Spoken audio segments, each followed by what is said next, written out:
Graça e paz. A alegria do Senhor é a nossa força. Aleluia. Eu gostaria de trazer essa devocional de hoje, falar sobre uma família muito interessante na Bíblia, um caso muito interessante na Bíblia. Eu gostaria então que você refletisse nessa devocional e pensasse comigo sobre essa família. Como nós estamos no mês da família, é interessante que essa reflexão, essa devocional seja voltada para a família. E eu tenho certeza que essa palavra vai encontrar guarida no coração da sua família. O texto da Bíblia que eu vou ler é no Evangelho de Lucas, no capítulo 7, do versículo 11 até o versículo 16, que diz assim: Lucas 7, de 11 a 16. Logo depois, Jesus foi a uma cidade chamada Naim, e com ele iam seus discípulos e uma grande multidão. Ao se aproximar da porta da cidade, estava saindo o enterro o filho de uma viúva. Uma grande multidão da cidade estava com ela. Ao vê-la, o Senhor se compadeceu dela e disse: Não chore. Depois aproximou-se e tocou no caixão. Os que carregavam pararam, e Jesus disse: Jovem, eu lhe digo, levante-se. O jovem sentou-se e começou a conversar, e Jesus entregou a sua mãe. Todos ficaram cheios de temor e louvavam a Deus. O grande profeta se levantou entre nós, diziam eles. Deus interveio a favor do seu povo. Este é o texto que eu escolhi para a meditação nesse dia. Naim significa aconchego, tranquilidade e calma. Esse é o nome, o significado dessa palavra Naim, dessa cidade Naim. Naim ficava a 16 quilômetros de Nazaré, e a cidade que Jesus nasceu, né? Nazaré. Mas o que está acontecendo aí? Mas o que está acontecendo nesta família é exatamente o oposto. O oposto de aconchego, tranquilidade e calma. O que está acontecendo nessa família é uma sucessão de perdas e histórico de choro e dor. Primeiro ela perdeu o marido e agora ela perdeu o filho. Essa mulher. No versículo 13, ao vê-la, o Senhor se compadeceu dela e disse: Não chore. Isso foi o que o Senhor disse para aquela mulher: Não chore. Compadecer, eu estive olhando no dicionário, significa sentir compaixão, condoer-se.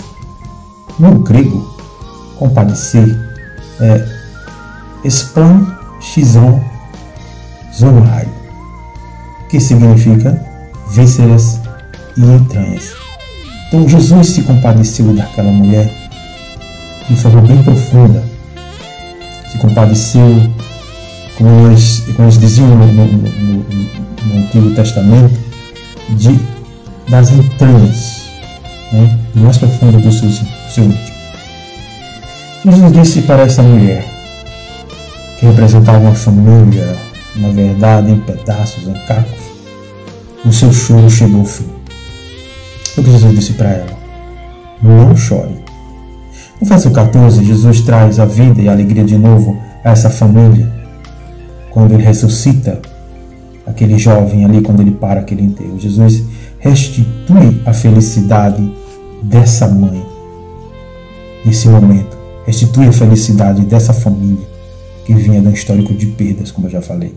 No versículo 16, todos ficaram cheios de temor e louvavam a Deus. Um grande profeta se levantou entre nós, diziam eles. Deus interveio a favor do seu povo.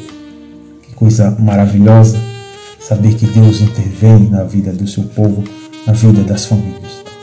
Talvez a sua família esteja vivenciando coisas parecidas ou semelhantes.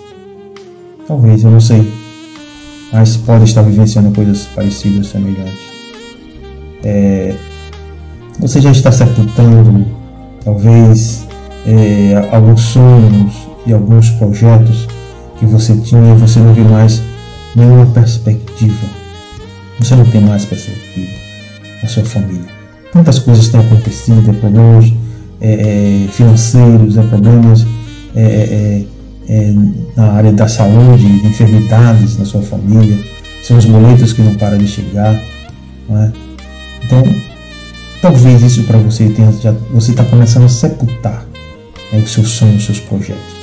Mas eu quero dizer para você que Jesus está intervindo agora nessa situação da sua família, dizendo: nada pode impedir o que eu tenho para a sua família.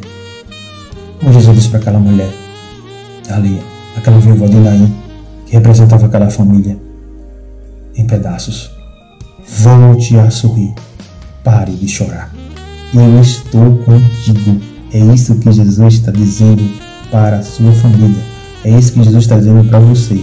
Não se desespere, não se desespere, eu estou contigo, e volte a sorrir. No verso 17 diz assim: essa notícia sobre Jesus espalhou-se por toda a Judéia e regiões circunvizinhas. Ou seja, aquela mulher teve uma vida, aquela família teve uma vida transformada a tal ponto que os vizinhos puderam testemunhar daquilo que Jesus tinha feito na vida dela, e era visível porque o filho dela tinha voltado a viver, e a paz e a alegria tinha voltado àquela família. Eu quero dizer para você que até os seus vizinhos vão testemunhar que você tem um Deus que tudo pode. Não somente creia.